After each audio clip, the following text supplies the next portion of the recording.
MBA final ইয়ারের শিক্ষার্থীবৃন্দ, তোমাদেরকে আজকে আমি পড়াবো স্ট্র্যাটেজিক ম্যানেজমেন্ট অ্যাকাউন্টিং এর দ্বিতীয় অধ্যায় এর অবজেক্টিভ। এই অবজেক্টিভ থেকে তোমাদের প্রশ্ন হয়ে থাকে, সুতরাং এই টপিকটি তোমাদের একটু বুঝে নিতে হবে।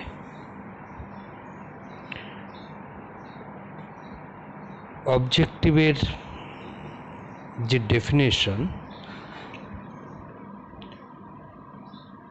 সেই ডেফিনেশন অনুসারে উদ্দেশ্য হচ্ছে পরিকল্পনা কাঠামোর মূল ভিত্তি। পরিকল্পনার ন্যায় উদ্দেশ্য কোনো সংগঠনের ভবিষ্যৎ কর্মপন্থা নির্ধারণ করে থাকে। আমরা যদি জর্জ আর টেরির সংজ্ঞাটি দেখি তাহলে এরকম: a managerial objective is the intended goal which prescribe definite scope and suggests directions of the effort of a manager। তাহলে দেখা যাচ্ছে যা স্থির লক্ষ্য ও সুনির্দিষ্ট আওতা নির্দেশ করে ব্যবস্থাপকের প্রচেষ্টাসমূহের দিক নির্দেশনা প্রদান করে তাকে উদ্দেশ্য বলে। এবার আসো আমরা এর ক্যারেক্টারগুলি দেখে নিই। Objective of characteristics of objective. তাহলে আমরা সংজ্ঞা থেকেই পাই এর লক্ষ্য থাকে সুনির্দিষ্ট। উদ্দেশ্যের অস্পষ্টতা থাকলে তাকে ঘিরে সঠিক পরিকল্পনা করা যায় না। তাই উদ্দেশ্যের একটি বৈশিষ্ট্য হলো ইন্টেন্ডেড গোল বা সুনির্দিষ্ট লক্ষ্য। তারপরের ক্যারেক্টার হলো পূর্ব নির্ধারিত বা প্রিডিটারমাইন্ড। উদ্দেশ্য অবশ্যই ভবিষ্যতের কার্যপন্থার জন্য পূর্ব নির্ধারিত কোনো পরিকল্পনা। তারপরে আসো আরেকটা ক্যারেক্টার, সেটা হলো বাস্তবতা। ব্যবস্থাপনা নির্বাহীগণ ব্যতীত বাস্তব অভিজ্ঞতার আলোকে ভবিষ্যতে বাস্তবায়নের সম্ভাব্যতার উপর ভিত্তি করে উদ্দেশ্য প্রতিষ্ঠা করে থাকে। তাই উদ্দেশ্য কল্পনার কোনো প্রশ্রয় নেই, এটি বাস্তব একটি ধারণা। এরপরে আসো কর্মপ্রচেষ্টা, ইফোর্ট। কর্মপ্রচেষ্টার সাথে উদ্দেশ্য সম্পর্কযুক্ত। বাস্তব ও সময়োচিত কঠিন কর্ম উদ্দেশ্য অর্জনকে ত্বরান্বিত করে। তারপর যোগাযোগ, কমিউনিকেশন, এটি আরেকটি ক্যারেক্টার। ব্যবস্থাপনা কর্তৃপক্ষ উদ্দেশ্য নির্ধারণ ও পরিকল্পনা প্রণয়ন করে কর্মীদের সহযোগিতায় তা বাস্তবায়ন করে। তাহলে কর্মীদের সাথে যোগাযোগ করা এবং এই উদ্দেশ্যকে সামনে রেখে উদ্দেশ্য অর্জনের লক্ষ্যে তারা কমিউনিকেশন স্থাপন করে। সিম্পলিসিটি, উদ্দেশ্য হবে সহজ, সরল, বোধগম্য,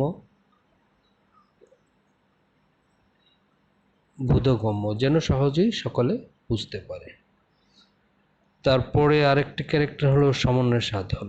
সমন্বয় সাধনের মাধ্যমে প্রতিষ্ঠানের বিভিন্ন বিভাগের দায়িত্বপ্রাপ্ত কর্মীদের মধ্যে সহযোগিতামূলক সম্পর্ক গড়ে ওঠে, যা যৌথ প্রচেষ্টার দ্বারা উদ্দেশ্যকে সহজভাবে বাস্তবায়ন করতে পারে। তাহলে সমন্বয় সাধন আরেকটি ক্যারেক্টার। তারপর মোটিভেশন বা প্রেরণা। উদ্দেশ্য যেহেতু কর্মপ্রচেষ্টার সাথে সম্পর্কিত, তাই কর্মপ্রচেষ্টাকে অধিক বেগবান করার জন্য, কর্মীদের মনে উৎসাহ উদ্দীপনা সৃষ্টি করার জন্য প্রেরণার প্রয়োজন হয়। তাহলে প্রেরণার সাথে উদ্দেশ্য সম্পর্কযুক্ত। তথ্য সংগ্রহ করা, কালেকশন অফ ইনফরমেশন, সংগৃহীত তথ্যাদি সঠিক ও কার্যকর উদ্দেশ্য প্রতিষ্ঠায় অগ্রণী ভূমিকা রাখে। তারপর ফ্লেক্সিবিলিটি, আরেকটা ক্যারেক্টার হলো উদ্দেশ্য হবে ফ্লেক্সিবল। সামাজিক, রাজনৈতিক, ভৌগোলিক ইত্যাদি পরিবেশ এবং পারিপার্শ্বিকতার উপর ভিত্তি করে ভবিষ্যৎ পরিবর্তন দৃষ্টিভঙ্গির মাধ্যমে অনুধাবন করে তা উদ্দেশ্য প্রতিষ্ঠা করতে হবে। তাহলে ফ্লেক্সিবিলিটি উদ্দেশ্যের আরেকটি ক্যারেক্টার। কন্ট্রোল, নির্ধারিত উদ্দেশ্য ও বাস্তবায়িত উদ্দেশ্যের মধ্যে গড়মিল পরিমাপ করার জন্য নিয়ন্ত্রণের প্রয়োজন হয়। তাই উদ্দেশ্য নিয়ন্ত্রণের সাথেও সম্পর্কযুক্ত।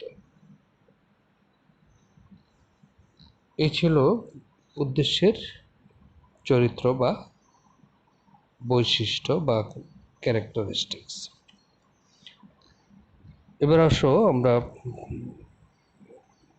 বুঝে নেই যে উদ্দেশ্যের প্রকারভেদ, টাইপ অফ অবজেক্টিভস। উদ্দেশ্যকে আমরা বিভিন্ন দিক থেকে চিন্তা করতে পারি। ব্যক্তির ভিত্তিতে, তারপর গুরুত্বের ভিত্তিতে, সময়ের ভিত্তিতে, সংগঠনের স্তর ভেদে, প্রতিষ্ঠানের কার্যভিত্তিক উদ্দেশ্য, বহুবাচক উদ্দেশ্য, সাধারণ উদ্দেশ্য, এ বিভিন্ন ভাগে আমরা ভাগ করতে পারি। প্রথমেই আসো আমরা ব্যক্তির ভিত্তিতে উদ্দেশ্যকে আমরা 4 ভাগে ভাগ করেছি। সেটি হলো সামাজিক উদ্দেশ্য, প্রাতিষ্ঠানিক উদ্দেশ্য, ব্যক্তিগত উদ্দেশ্য এবং কার্য সম্পর্কীয় উদ্দেশ্যসমূহ। তাহলে ব্যক্তির দিক থেকে আমরা উদ্দেশ্যকে মূলত 4 ভাগে ভাগ করেছি। Social objectives, enterprise objective, personal objectives and operating objectives. তারপর গুরুত্বের দিক থেকে আমরা উদ্দেশ্যকে 2 ভাগে ভাগ করেছি। একটা হলো মুখ্য উদ্দেশ্য আর একটা হলো গৌণ উদ্দেশ্য। তার মানে উদ্দেশ্যটা কতটুকু গুরুত্বপূর্ণ তার উপর ভিত্তি করে আমরা 2 ভাগে ভাগ করেছি। একটা হলো মেজর অবজেক্টিভস অ্যান্ড আরেকটা হলো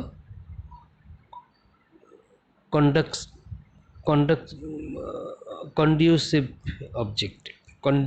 অবজেক্টিভ বা গৌণ উদ্দেশ্যসমূহ। সময়ের ভিত্তিতে আমরা উদ্দেশ্যকে ভাগ করেছি 3 ভাবে: দীর্ঘমেয়াদী উদ্দেশ্য, মধ্যমেয়াদী উদ্দেশ্য এবং স্বল্পমেয়াদী উদ্দেশ্য। Long term objectives, mid term objectives and short term objectives. তাহলে সময়ের ভিত্তিতে, সময়ের উপর নির্ভর করে আমরা উদ্দেশ্যকে ভাগ করেছি 3 ভাগে। তারপর সংগঠনের ভেদে উদ্দেশ্যকে আমরা ভাগ করেছি 4 ভাগে: প্রাতিষ্ঠানিক উদ্দেশ্যসমূহ, বিভাগীয় উদ্দেশ্যসমূহ, উপবিভাগীয় উদ্দেশ্যসমূহ, কার্যকারক উদ্দেশ্য। তাহলে সংগঠনের স্তর, কত স্তরে উদ্দেশ্যকে ভাগ করা যায় সেইভাবে আমরা এই উদ্দেশ্যকে স্তর ভেদে ভাগ করেছি 4 ভাগে: organisational objectives, departmental objectives, sectional objective and operative objective. আবার প্রতিষ্ঠানের কাজের ভিত্তিতে উদ্দেশ্যকে 4 ভাগে ভাগ করা হয়েছে। ক্রয় সরবরাহ উদ্দেশ্য, অর্থ সরবরাহ উদ্দেশ্য, বিক্রয় সংক্রান্ত উদ্দেশ্য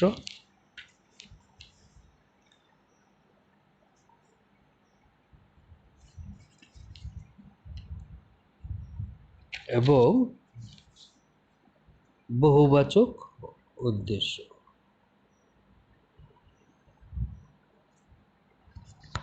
এই বহুবাচক উদ্দেশ্য এবং এটাকে আমরা দুই ভাগে ভাগ করেছি, একটা হলো বহুবাচক উদ্দেশ্য, একটা হলো সাধারণ উদ্দেশ্য।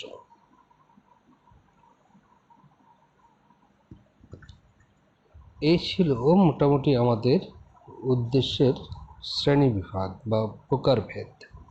তাহলে উদ্দেশ্যের প্রকারভেদকে আমরা কয়েকটি ভাগে ভাগ করতে পারি। যেমন ব্যক্তির ভিত্তিতে উদ্দেশ্য, একে আমরা 4 ভাগে ভাগ করেছি। তারপর গুরুত্বের ভিত্তিতে উদ্দেশ্য,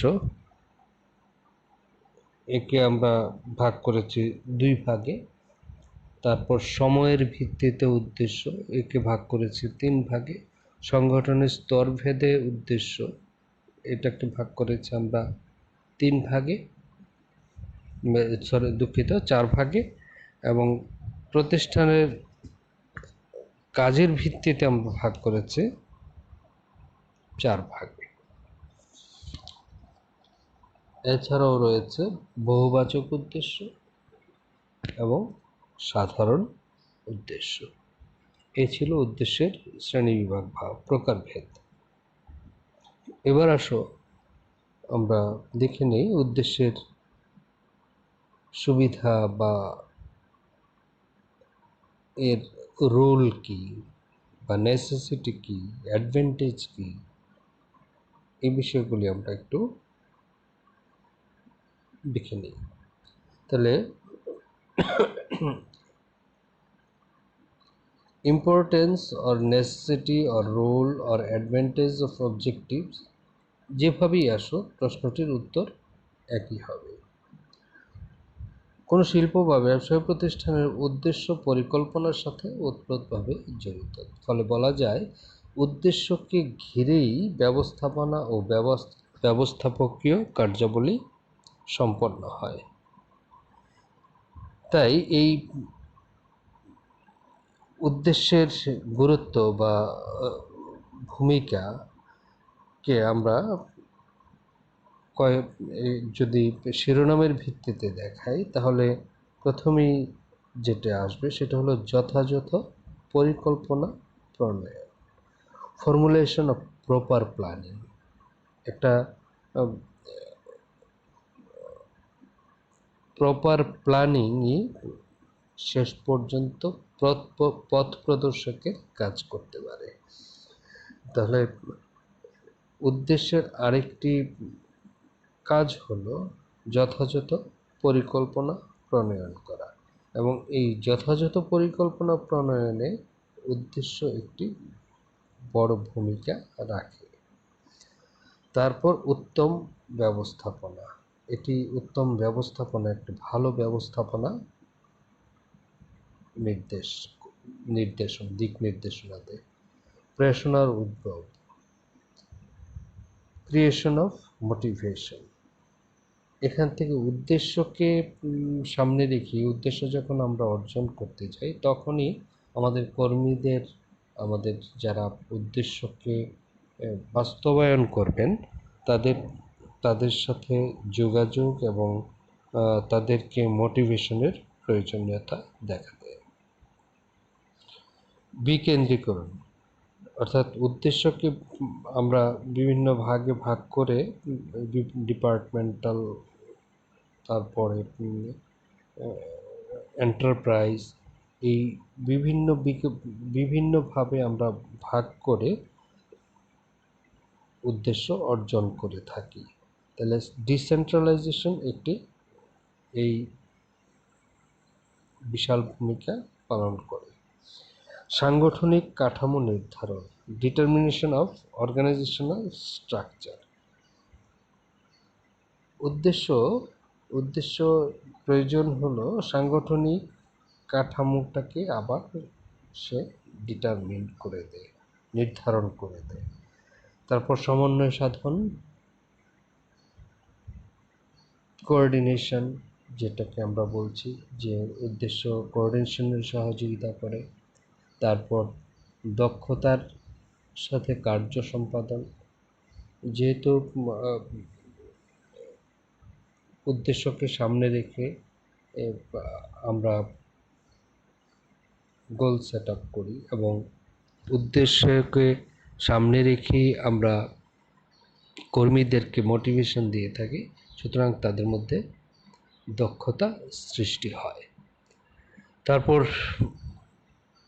মিটিগেশন অফ কনফ্লিক্ট, দ্বন্দ্বের অবসান বা দ্বন্দ্ব নিরসন। সংগঠনের বিভিন্ন শাখায় নিয়োজিত কর্মী তাদের উপর অর্পিত নিজ নিজ দায়িত্ব সম্পর্কে সচেতন থেকে সেগুলো দক্ষতার সাথে সম্পাদনের তৎপর থাকে, ফলে অন্যান্য কর্মীর সাথে দ্বন্দ্বে লিপ্ত হওয়ার মতো সুযোগ সৃষ্টি হয় না। তারপর অ্যাটেইনমেন্ট অফ সোশ্যাল অবজেক্টিভ, এটি একটি গুরুত্বপূর্ণ ইস্যুস। সামাজিক উদ্দেশ্য অর্জন, শিল্প বা ব্যবসা প্রতিষ্ঠান একটা সামাজিক প্রতিষ্ঠানও বটে। এখনকার বর্তমান বিশ্বে ব্যবসায়কে শুধুমাত্র মুনাফা লাভের উদ্দেশ্যেই পরিচালিত হয় না, এদেরকে সামাজিক দায়িত্ব পালন করতে হয়। এর কর্মকাণ্ড সমাজবদ্ধ মানুষের স্বার্থ রক্ষার জন্যই পরিচালিত হয় সার্বিকভাবে। তাই সঠিক উদ্দেশ্য নির্ধারণ যেমন সংশ্লিষ্ট প্রতিষ্ঠানের জন্য গুরুত্বপূর্ণ, তেমনি সামাজিক উদ্দেশ্য অর্জনও গুরুত্বপূর্ণ বিষয়। তারপর সবশেষে আমরা যদি আলোচনা করি তাহলে কন্ট্রোলিং বা নিয়ন্ত্রণ। উদ্দেশ্য নির্ধারণ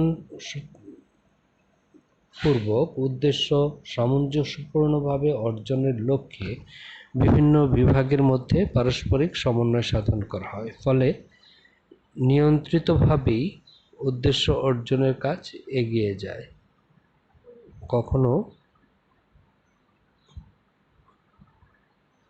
কখনো অন্যান্য অসামঞ্জস্য বা বিচ্যুতি পরিলক্ষিত হলে সংশোধনী গ্রহণ করা সম্ভব হয়।